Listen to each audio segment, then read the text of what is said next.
Friends of the Friends of the Lafayette Library and Learning Center sponsor both the Wonders of the World and also our Sweet Thursday author events. Our upcoming events on, as I already said, on Thursday, February 10th, 5 p.m., William Kent Kruger. Please join us for that. Thursday, March 3rd, we are going to do an in-person event at the Don Tatson Community Hall. And we'll be presenting Saru Jararaman in One Fair Wage. This, again, pending COVID status, but we're hoping that we can have our facility open for that. If not, you'll receive notification that we'll be switching to Zoom if necessary. Thursday, March 10th at 5 p.m., Suzanne Coven, MD, Letter to a Young Female Physician. This will be a Zoom event. And then on Thursday, March 24th at 5 p.m., Naomi Krupitsky, author of The Family. This is a debut novel that she's written, and that will also be on Zoom. Upcoming WOW events are Wednesday, February 9th at 2 p.m. April and Javine will be doing a presentation on Let's Talk Tabletop.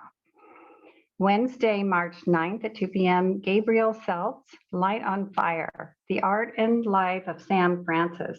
This is actually something we're doing together, Sweet Thursday and WOW, as this is a book written about Light on Fire. So we will be doing that together with the WOW program. If you've missed one or you want to watch it again, you can check out our YouTube channel, and there's the address for you on the screen.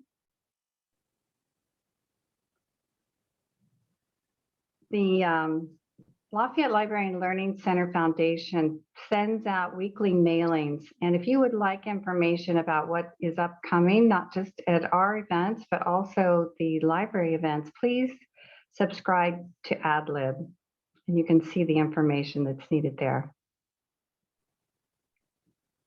You can also get information at the CCC Library website, and the calendar, Contra Costa County Library Events calendar will also list, and you can go in there and select what events you're interested in learning about. Friends of the Library support programs, collections, and services of the Lafayette Library with funds raised through the sale of donated books and related materials through our Friends Corner Bookshop, which is located on the lower level of the library. And we also sell some books through some of the things that we support. There's Sunday hours, that was pre-COVID. We're hoping that will return. The purchase of books, audiobooks, magazines, and periodical subscriptions. We support programming for ages, all ages of people, children through seniors, that are presented by the library. We've already mentioned our WOW and Sweet Thursday. We also hope to have a return of our bookmark contest for school children, and we do support an opera lecture program. Friends of the Lafayette Library and Learning Center, we'd like to say a special thanks to Ellen Kaz for her social media, and Lori, our president. And our library staff, Vicki, Chris, and Amy, support us in many ways. The Lafayette Library Foundation, Sarah, Beth, and Sarvi, thank you for all your dedicated work.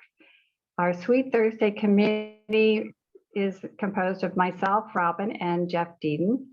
And also, we like to give a shout out to Arenda Books because they support us by making these books available.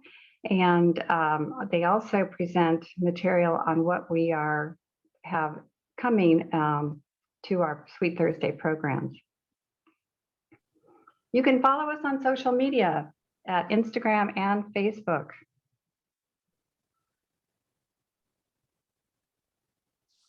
And now let's move on to tonight's author is Jasmin Darznik, and I am bringing Robin Holt in to take over from here.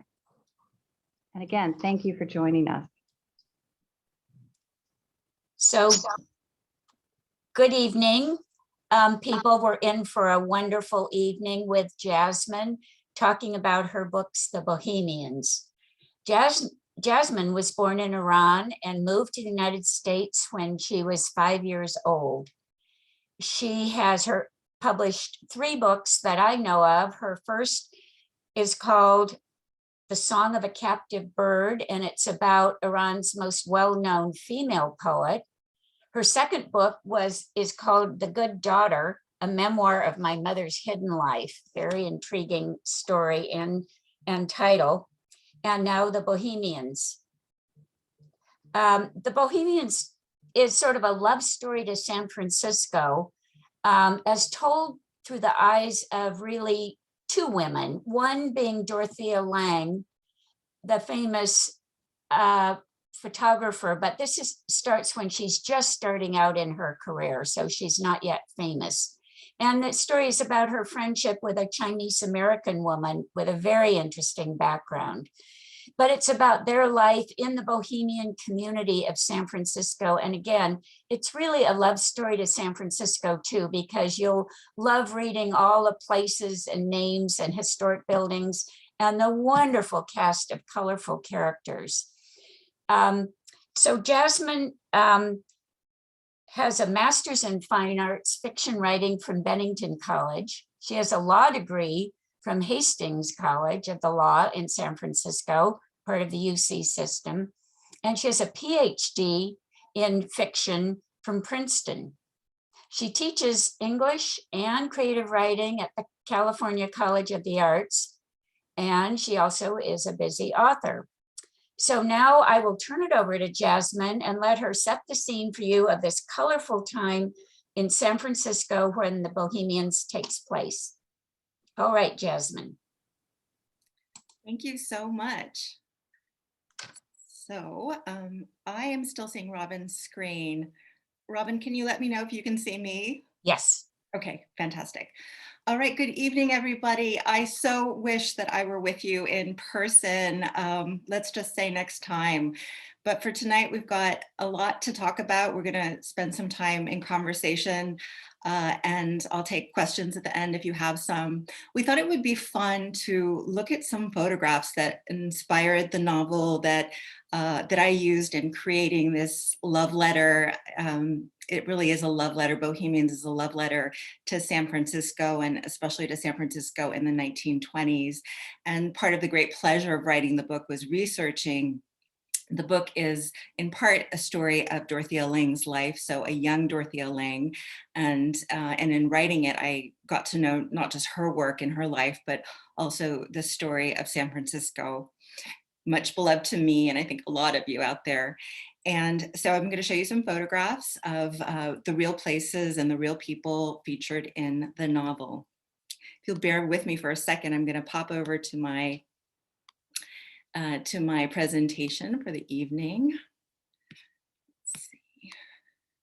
Are you seeing, Robin, could you, or someone, could you let me know if you see my Lange, if you see Dorothea Lange sitting there? Yes, we Okay. see her sitting there with her camera. Okay, terrific. And now hopefully in full screen? Yes. Okay, great. Perfect. Right. So this is Dorothea Lange, the Lange that many of you might be familiar with. Here she is in the 1930s, round about the time that she took her iconic photograph, Migrant Mother. And for those of you who don't know the photo, I'm sure you do, even if you don't know it by name, this is one of the most reproduced photographs in all time. People who don't know necessarily that it's Lange's photograph recognize this image, which has been reproduced all over the world. But the Bohemians takes us back to another chapter in her life, an earlier chapter. So you might know Migrant Mother, and perhaps you know Lange's work from the 1940s when she was documenting the Japanese internment. But the Bohemians takes us to her early life, the life that built her, made her the woman and the photographer that she would become. Dorothea Lange herself said of her time in San Francisco, "I found myself here. I found myself in San Francisco." And it's curious, a lot of people even who do know Lange don't necessarily associate her with San Francisco or even California, but she herself felt so strongly that this city made her into the woman and artist that she eventually became. In the Bohemians, I translate that sentiment in this way. San Francisco, and this is Dorothea Lange talking to you in 1918 as a 23-year-old just arrived in the city. San Francisco, the jewel city, Paris of the West, a place where anything, everything, absolutely anything could happen, and probably was happening at this very moment. A place you could disappear into if you dared. Here it was, here I was.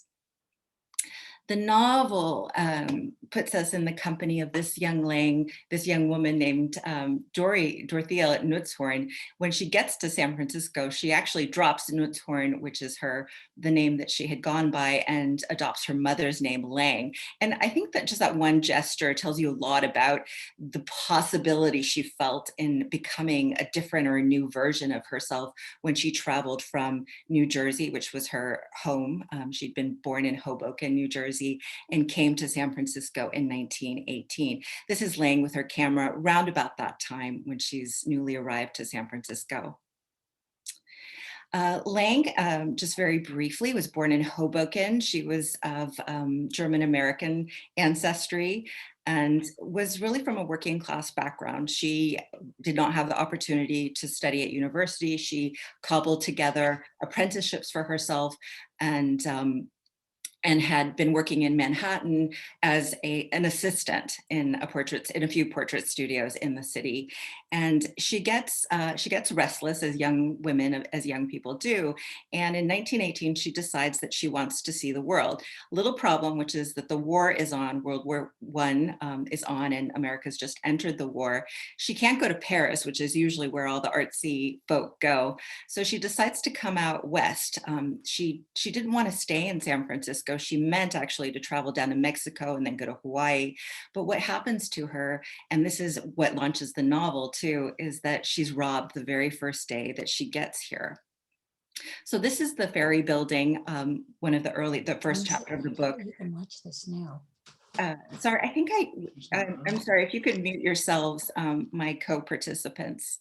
I could just hear you right there. So this is the Ferry Building, our very same Ferry Building that still stands there and greets people. Dorothea Lange would have come by train to Oakland and disembarked there, taken the ferry over. And I drew my inspiration for that first chapter from this true event. She was robbed as soon as she got to San Francisco. Here she is, 23 years old, she doesn't know anybody. Now she has no money, but within a year or two, she's running the most renowned, the most fashionable portrait studio in San Francisco. When I read this, I felt like that's a story. That doesn't just happen. That takes gumption, probably some luck. And it was a story that just really captivated and entranced me, and one that I thought would be really fun to investigate and tell. This is the same Ferry Building just about that time. No bridges yet. Dorothea Lange San Francisco has just rebuilt itself from the 1906 earthquake and fires. Those also are mentioned in the book. How could they not be? San Francisco in 1918 was really just a newly born city. And here Dorothea Lange is a young woman. I say sometimes, I think the 1920s in San Francisco were just absolutely made for each other. So that feeling in the 20s of glittering new possibilities, especially for women, was so beautifully suited to the city that had just risen up from the ashes and remade itself after this horrific tragedy of the earthquake and fires just a little over a decade before she came. So, sorry, I think I went backwards. I'm gonna go forwards here. And here, just another image from Dorothea Lange's. Now I'm going to call it Dorothea Lange, San Francisco. This is about 1920 in the city, and our iconic cable cars are trekking up and down the city. A lot of the buildings that we see would have been just newly built and would have greeted Dorothea Lange as she walked the streets of San Francisco. A few more just for atmosphere, just for a little bit of getting us in the mood and the mindset. This is North Beach, and this is the main location of the Bohemians. So in San Francisco, there was a group of artists that had congregated at what is now the Transamerica building. I'm going to talk a bit about Monkey Block, but it was adjacent to North Beach. The Bohemians, the artists of that time, were fashioning themselves a bit after the Parisian Bohemians and the New York Greenwich Village Bohemians, and they absolutely adored the streets and alleyways of North Beach. North Beach was also so close, Montgomery Block was so close to Chinatown, and they explored with great pleasure that part of San Francisco as well. So these are two areas, two of our San Francisco neighborhoods that feature very prominently in the book. This is Telegraph Hill. This is not Julius Castle, it's the building that was there. It was the castle that inspired Julius Castle, but once long ago, we had cable cars swerving up and down that hill. In a lot of ways, this part of the city most resembles Lange, San Francisco. So North Beach is probably the part of the city that she would recognize most easily if she were able to come and visit with us for a while. Now, this building is it's the center of action in Bohemians. This is Montgomery Block. Monkey Block was how it was affectionately termed by its inhabitants.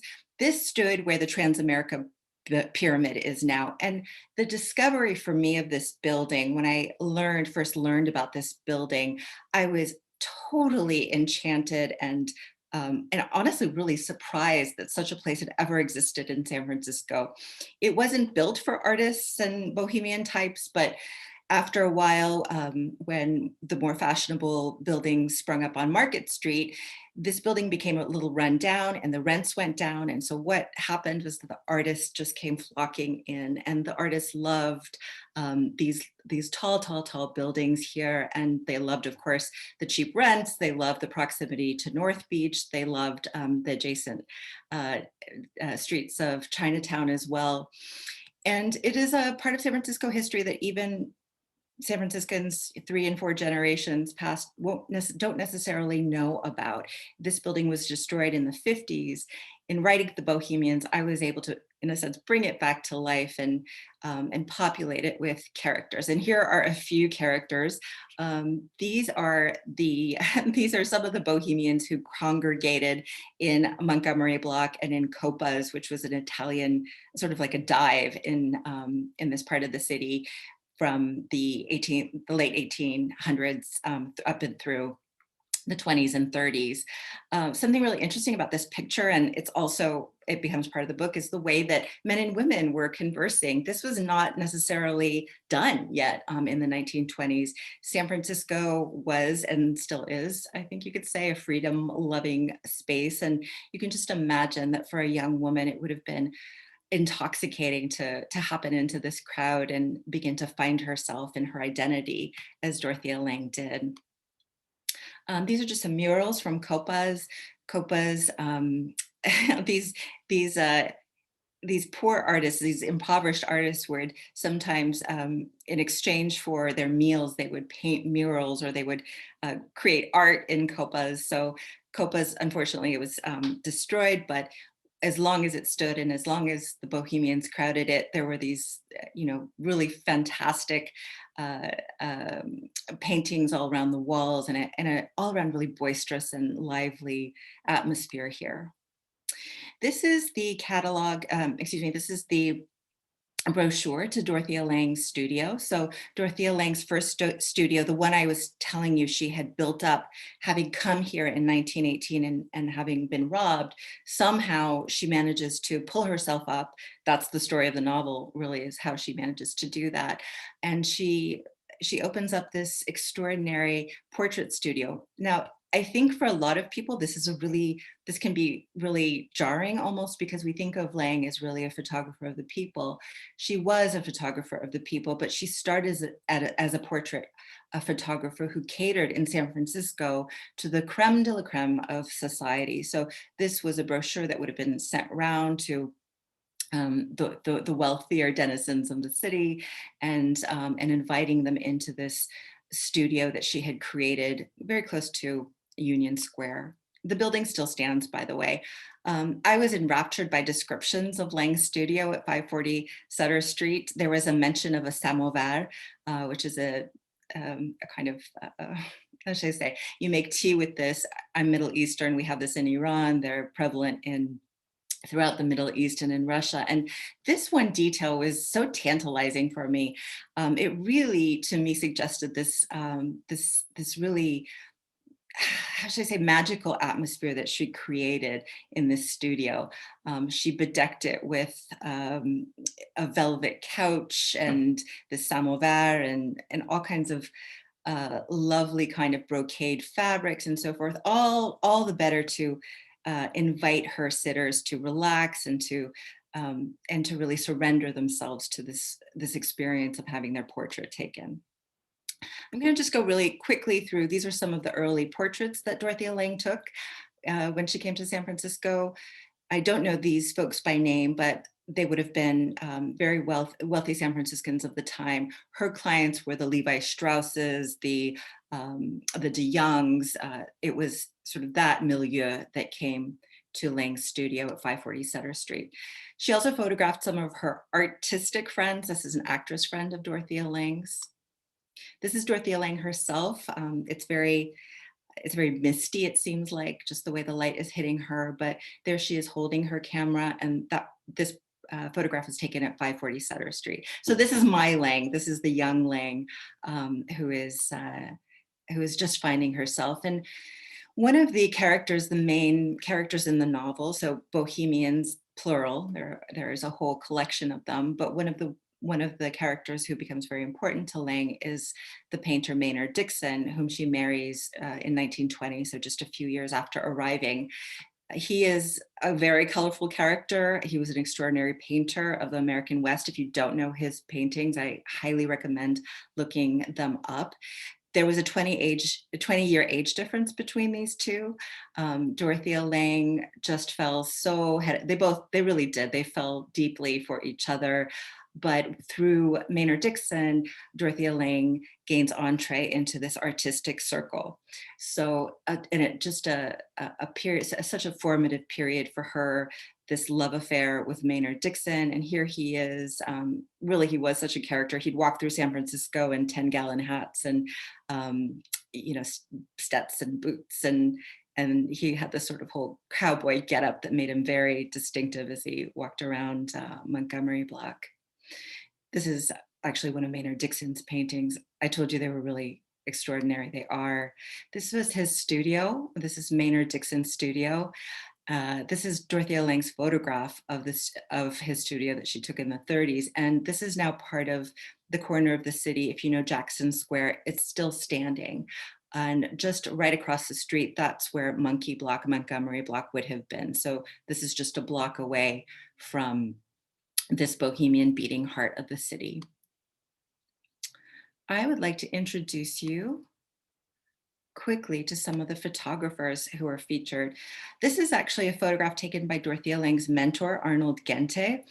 It is a very well-known picture of the 1906 earthquake and fires. This photograph was reproduced in newspapers all over the country.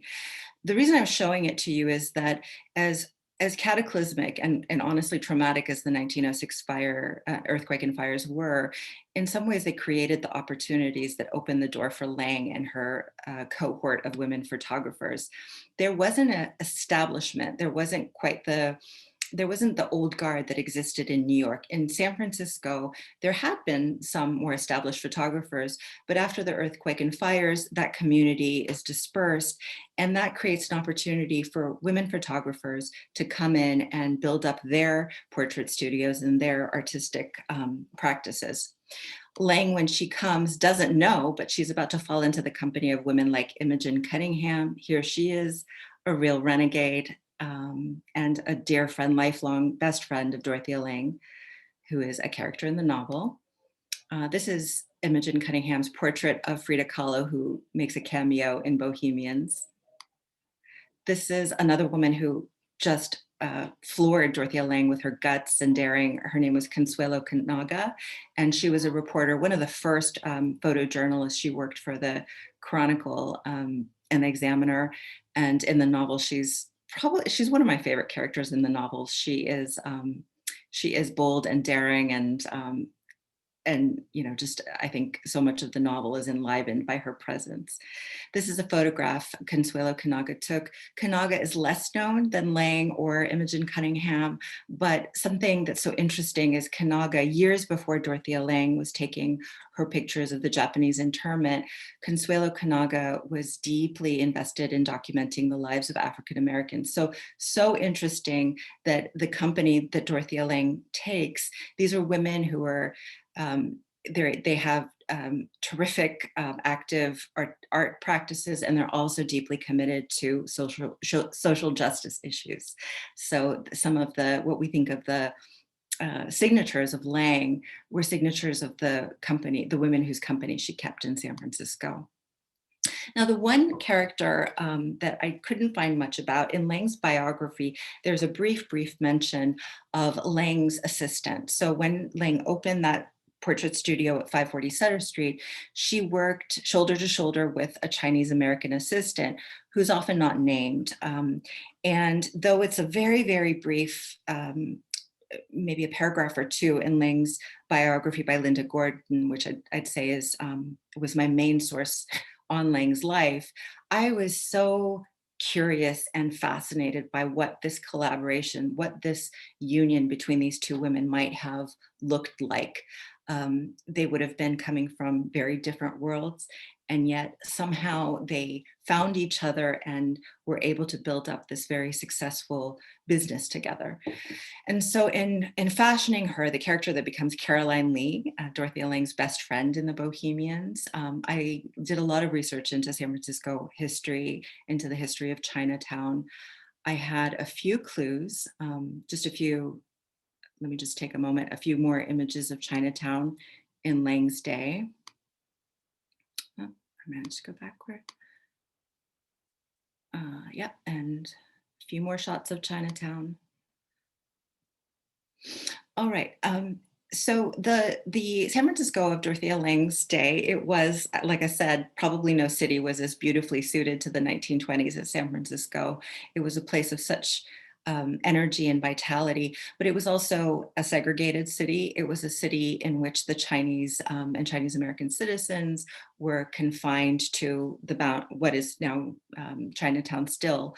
They were, as a matter of law, they could not live outside the city. So Dorothea Lange's assistant surely would have been very, very familiar with the restrictions that we now know only, through the historical record. This becomes a pretty prominent storyline in the novel. So through through her assistant, Lange learns a lot about what the lives of the Chinese are in the city. There is a character based on James Phelan, who was our senator and ran in 1920 on the campaign Keep California White. These are actual campaign posters that were papered all over San Francisco. These would have been visible to Lange. They would have been very much within her growing awareness of the divisions in the city. The one clue I had about this Chinese American assistant of Lange's is that she grew up in a mission home. There were two of them. What you're looking at 920 Sacramento Street was probably the place where Dorothea Lange's assistant lived, the woman who becomes Caroline Lee in the Bohemians. This is a place, there's actually a terrific book called White Devil's Daughters by Julia Flynn Seiler. This was a place that gave refuge and shelter and all kinds of assistance to babies, girls, women who were survivors of the human trafficking that was then flourishing in San Francisco. So this building was led by a woman named Donaldina Cameron, who's pictured right here with one of her charges. She aided some 3,000 girls and women of Chinese ancestry of origin, giving them refuge in that building. Here's probably a stage shot of a rescue. In the Bohemians, I actually recreate a rescue like this. So 920 Sacramento Street was just stone's throw away from Chinatown and the brothels and various other establishments that would have kept women and girls in captivity. And Donaldina Cameron, who's this woman here, in the novel and in real life, she was incredibly brave. She barged in, she was right alongside the the police and would enact these rescues of girls herself. And that's one of the early chapters of the book. So I'm nearly done. I'm taking us back to, excuse me, I'm taking us back to the Lange that I showed you early. So here she is in her 30s. So she's taking photographs during the Depression. Sorry, this seems to be advancing on its own. And Bohemians, Bohemians, all of my novels, and this one for sure, adheres to the factual record. So much of the novel is based very closely and reenacts actual events of Lange's life. But I hope that in bringing the story, telling you the story through fiction, you might begin to see Lange in a different way, and maybe in ways that you haven't before, that maybe people didn't see her at the time. One of the things that struck me so deeply when I looked at Lange's body of work, it was her dedication to racial and social justice. This work was suppressed during her life. She worked for the government, and photographs like this would not have been available to the public or easily accessible to the public. The government very much wanted her only to document the lives of white Californians, of the Dust Bowl migrants. And pictures like this, we see Lange really flouting the rules and creating documents of the lived experience of all Californians at the time. And this is Lange's own handwriting. At the bottom here, she writes, "All races serve the crops in California."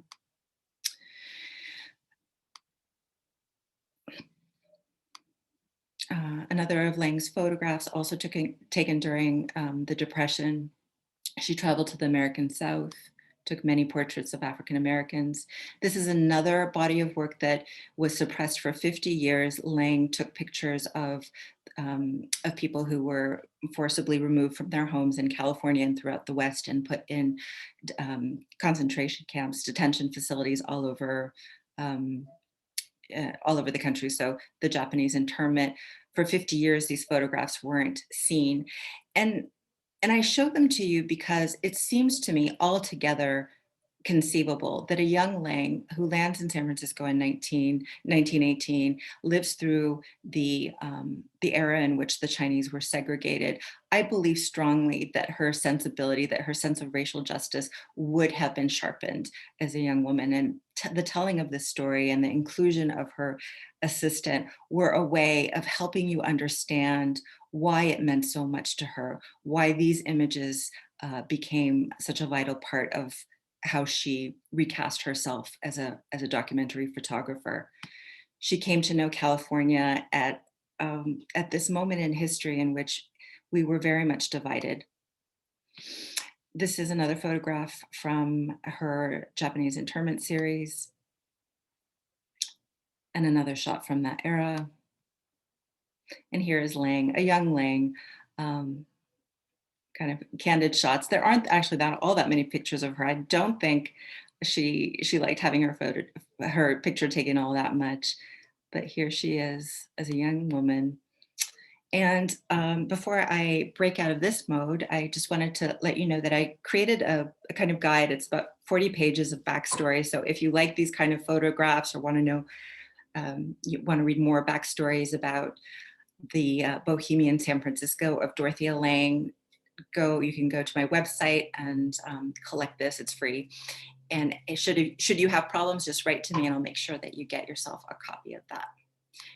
And last but not least, this is the cover of the Bohemians itself. So all of that research and all of that research became then this book that I would love to have a conversation with you about now. Somebody has written in, are these photographs in your book? Some of the beautiful photographs you've shown. No, because, and Robin, I cannot see you. Okay, great. No, because it's a novel and it's not really conventional to put photographs in there. The pictures Lange took, the reason you see so many Lange photographs is that all the photographs she took when she was working for the government are within, what did they say, public domain. So we could have reproduced a lot of the images, but it was, I think the book invites you to go sleuthing yourself. And a lot of people tell me that as they're reading the book, they're going back and they're hunting for these places and so forth. So I did not include them, but it's written in such a way that you can easily avail yourselves. One thing in researching information for this evening, I found out there's a plaque in the Transamerica building lobby that shows that it was the monkey block. So even though we can't see that fabulous building, which lasted almost 100 years, because Yes. it was built in the 1850s and torn down in 1859, I think. Yeah. And what I loved in reading your book about it is how many artists and creative people lived in that same building, unlike New York City or other places. Hundreds of creative people were crammed into Monkey Block. Right. And there's a big plaque to it in the lobby of the Transamerica building. So for those of you historical buffs, that's one place to go visit. Yeah, terrific. Yeah, I mean, there are certainly places that we can only now see, experience through novels and works of history, historical fiction. You know, that it is now no longer there for us to see, but we can only imagine. Somebody's also saying that the San Francisco Historical Society gives tours of this part of the town if you're interested in learning more about it. Yeah, yeah. One thing I thought was interesting was the fact you brought in that the Spanish flu just came to the West Coast in 1918. And the timing is just unique that we're having this COVID now. And somebody wanted to know, had you written your book before COVID became known, or did you weave it in intentionally with the flu epidemic? I didn't, and this is something I'm asked about a lot. Is, you know, did you know, had our pandemic started? I always knew that I would have to write, that I would have to some degree, write about the 1918 Spanish flu. I knew that it was a vital part of what people would have been experiencing, living through. It was certainly one of the things I researched when I was writing the novel, but it wasn't until I was writing probably the last edits on the book, just 3 months before the book was due, that our pandemic started. And I was able to go and accentuate it a bit more. So I didn't make it into a pandemic novel, but living through those months, this is now 2020, I'm talking about, what I did then was I was able to kind of layer in some of the deeper emotional and psychological fallout of the pandemic. That is something that only living through it really could have taught me. Let's see what some of these other questions. Someone's asking, how did Dorothea gain access to the creme de la creme, the society people who came to her studio? And she also went to some of their parties. She did. And this is true. And it is, thank you for asking that question. I love it so much, because how does this woman with really no connections manage to gain entree into this society? Well, part of it again is that there wasn't quite the circle, the old guard that existed in New York, which really stymied her. When she comes to San Francisco, it's just a more open for women. But she's very, very smart. So she decides to open her studio. She gets financial backing, loans, small loans, not a lot of money, but she decides that she has to have her studio positioned right by Union Square, because she knows that's where the fashionable ladies of the city would be going shopping, going to the various social events and so forth. So she decides to plant herself right there on the edge of Union Square. Something else that Lange did is that she also parlayed her New York background. So she was not terrifically known. She was just an assistant, but having come from New York, that had a certain cachet in San Francisco. She had worked for someone who was a very successful portrait photographer. Arnold Gente had photographed very wealthy San Franciscans, and so she was able to parlay her apprenticeship with him into new connections here. And then I'd say the third thing she did,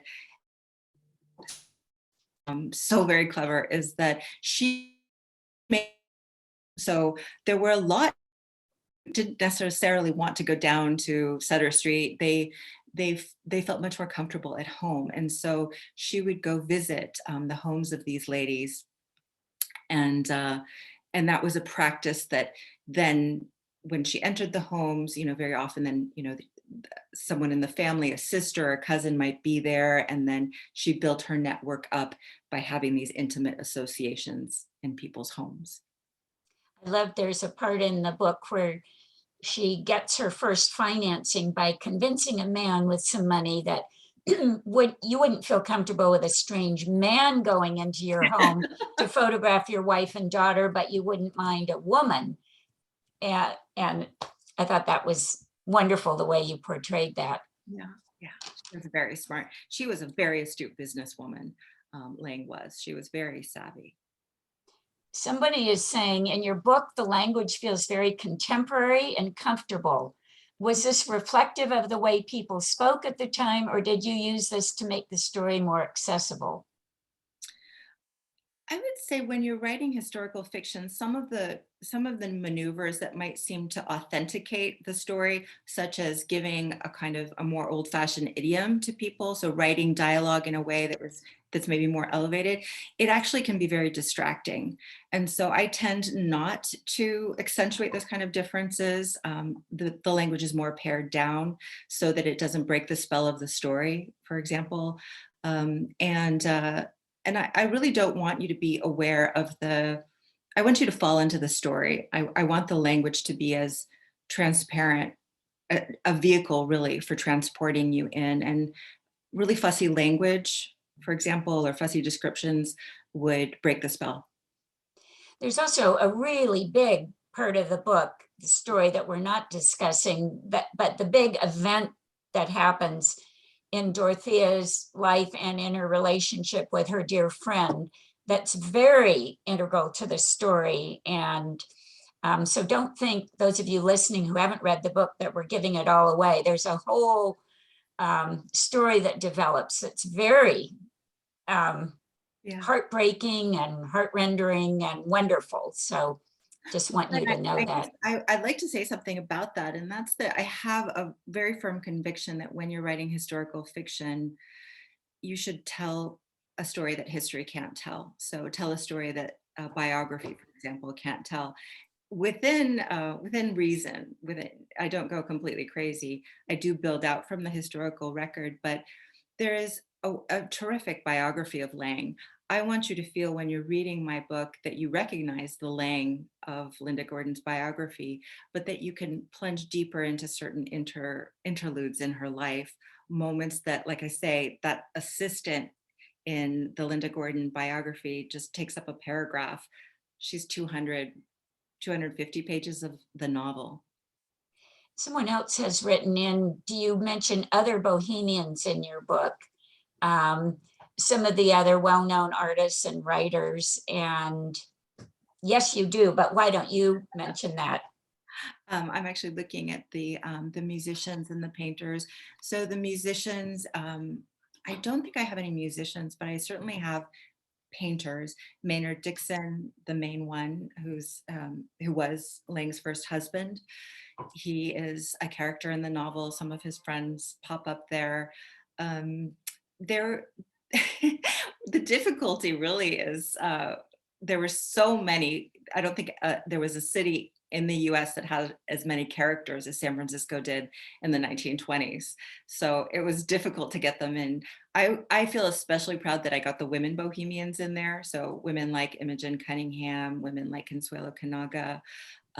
These were renegades. They're women whose stories were so fascinating. Each of them easily deserves a novel. So I did my best that I could by them. I loved one Bohemian, the King of Bohemia. Can you tell a little about him? So I bet you that some of what seem like the strangest, most fictional people episodes in there are the true ones. So in the novel, there's a character, the King of Bohemia.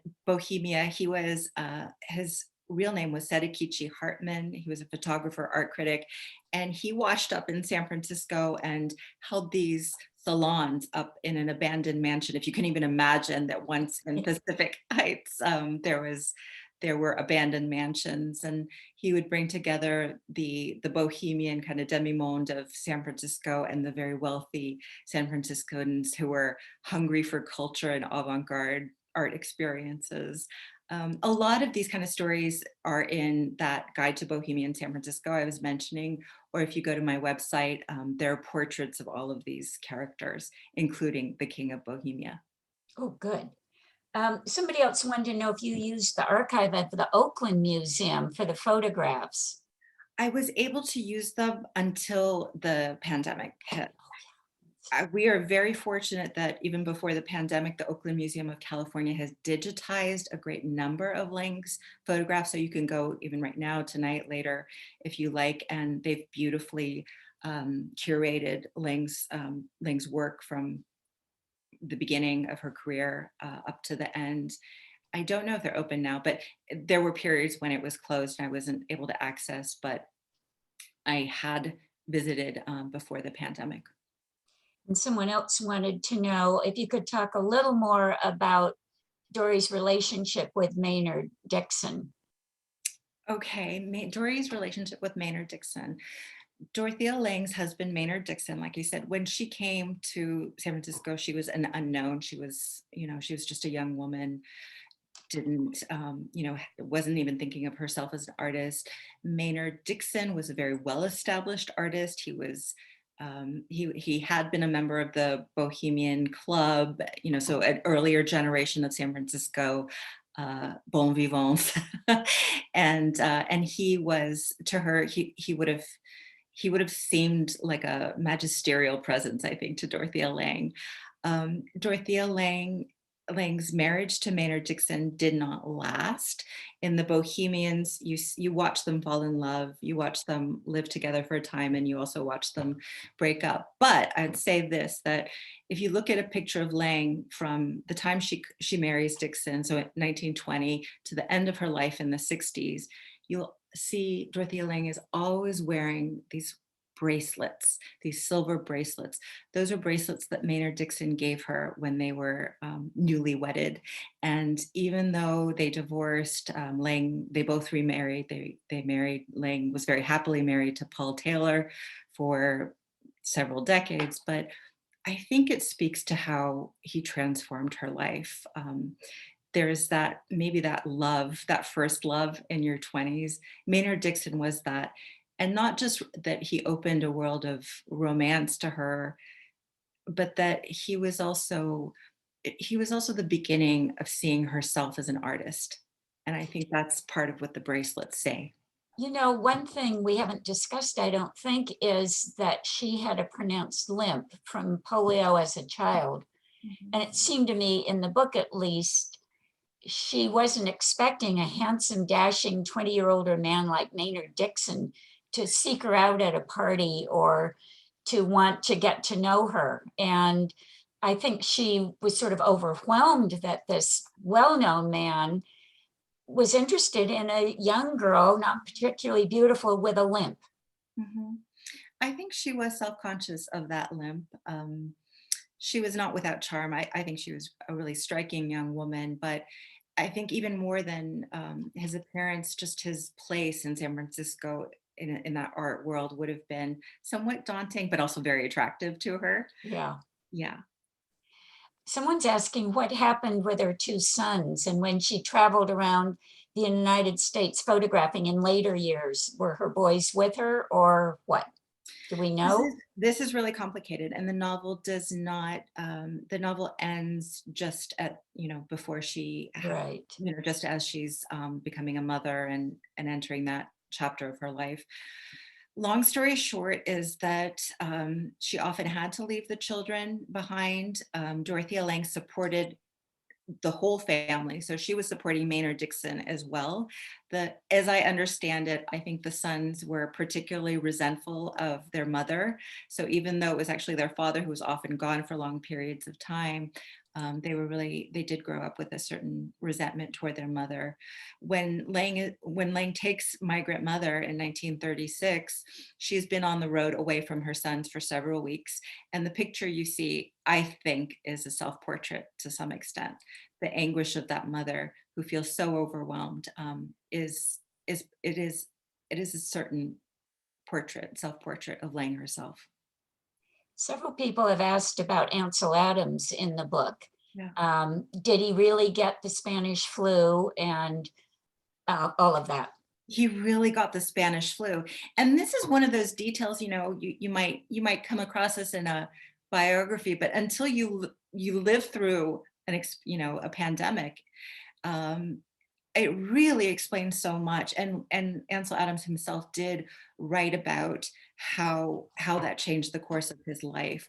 So he gets ill. He's a teenager in Bohemians and he falls ill. He gets the Spanish flu and he begs his parents to let him go up to Yosemite. He recovers, and for the rest of his life he feels that it was Yosemite and the mountains and the fresh air that revived him, that drew him from the brink of death. And so when the novel opens, he's still thinking to become a concert pianist. After this traumatic experience, he moves closer to photography, and we all know the body of work he left behind. Somebody else also wants to know about Dorothea Lange, and I think more in the Santa Fe era. Did she know Georgia O'Keeffe, and what was her relationship to, was it Mabel Dodge? Mm-hmm. Is that her name? Mabel Dodge Lujan. So Lange would have gone to New Mexico with Maynard Dixon, who was, he knew Mabel Dodge Lujan, who started up a colony in Taos. She was the one who drew so many, now to us, our iconic great artists came through Taos really on the invitation of Mabel Dodge Lujan. And so Dodge Lujan had invited Maynard Dixon. My understanding is that Lange didn't like Mabel Dodge Lujan very much. Lange was a very sort of straightforward sort of woman, didn't put on airs, wasn't, she and I think, colliding with this Mabel Dodge Lujan is a really complicated and fascinating woman, but she was a real diva, and I think that she rubbed Dorothea Lange a little wrong. They returned later. So in the novel, they visit when Lange and Maynard Dixon are newly married. They went back later during the Depression. They were there and they stayed again at her invitation. I don't know who exactly would have been in residence when they visited, but there were always folks coming through Taos at Mabel Dodge Lujan's invitation. So I'm sure she would have encountered other artists there. How about the whole Bohemian group in Berkeley and Oakland, and how much did they mix with the San Francisco Bohemians? I am not an expert. I think there would have been some traffic between Oakland and the East Bay and San Francisco. Imogen Cunningham was living in Oakland at the time. She felt herself to be in exile. So at least looking at Imogen when she was living in 1919, and she was living near Mills, the campus of Mills College. And back then it was a trek for Imogen, and she felt herself cut off from the art world. So there was a very vibrant, fascinating Bohemian circle in the East Bay, but I don't know how easy it would have been necessarily, especially if you were a woman with children, as Imogen was, to just hop on a ferry and go to the city. Can you tell us a little bit about why you love San Francisco so much?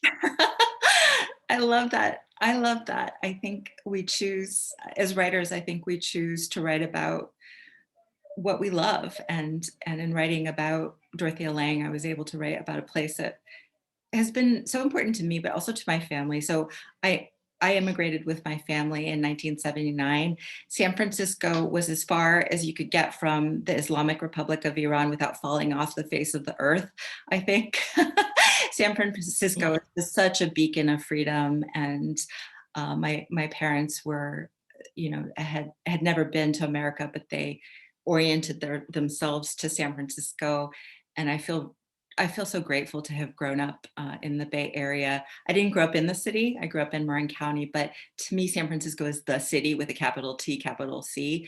And especially these parts of the city that I write about in Bohemians, that was my Bohemia. The streets and alleyways of North Beach, City Lights books, Steps of Rome Cafe. It was the closest I could get to the left bank of Paris. I love just thinking of you as that teenage girl, and when you had a car and you'd come into the city and you loved the Telegraph Hill, Barbary Coast, all that neighborhood. It just spoke to you. And I love that then later you set a book here. I mean, how perfect is that? Everybody wants to know what you're working on next or now. Yeah, so I having written now about California through the Bohemians of San Francisco, I'm so interested in telling more stories about California. So I'm writing a novel set in 1930s, 40s, old Hollywood. I'm going south. And there's a lot of fascinating story down there. I'm always going to be interested in women's lives. So the novel I'm writing is also biographical fiction. It's based on an actress from the 30s and 40s, and just also a great pleasure to research and to build a world for you all.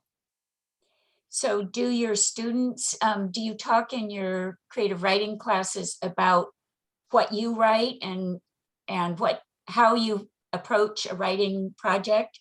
Is that part of your classes?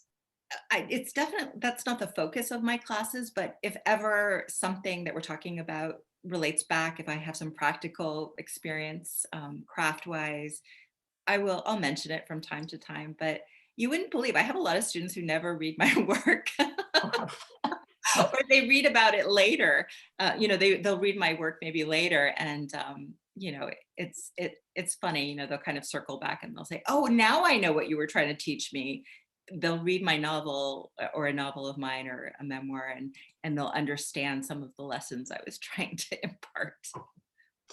So I'm trying to keep my eye on the time. I know we have to close in a few minutes, but if anyone else wants to get a question in, you just type it into the Q&A at the bottom of your screen, and I'll try to get it to you. And Ruthie, maybe you've seen some questions come in that I haven't answered. Yeah, I think there's a couple of questions. So first of all, just before we end, I do want to apologize for Jeff not having his ability to speak to all of us. We've never had a glitch like this before, but thank you all for your patience with that. But Jeff had a question, actually. You talk about the term sugar daddy. Can you give us a little bit about I mean, this is part of the fun of writing a historical novel. So you encounter these delicious little tidbits in the history books. Sugar daddy, that term comes from the Spreckles. Now, Alma Spreckles was married to an heir of, they were a sugar dynasty. And she was the original, she had a sugar daddy. So his name was, I'm forgetting his name, but he was the original sugar daddy. That whole was it Alfred Spreckles? Alfred Spreckles? I think so, right. So a much younger woman who was married to a very wealthy man. You heard it here, and you saw it here first in San Francisco. We're the origin of sugar daddy. fun? Were there some other questions? I guess one person said, were you, Jasmin, able to tour the building at 540 Sutter and see the interior and the beautiful courtyard and all that? I regrettably was not. So it has been shuttered. As long as I was writing the book, it still stands, but it has not been occupied. I have not Interesting. Okay. been able Well- to access. So I have stood in front of those, in front of it and imagined, but I haven't gained an entry yet.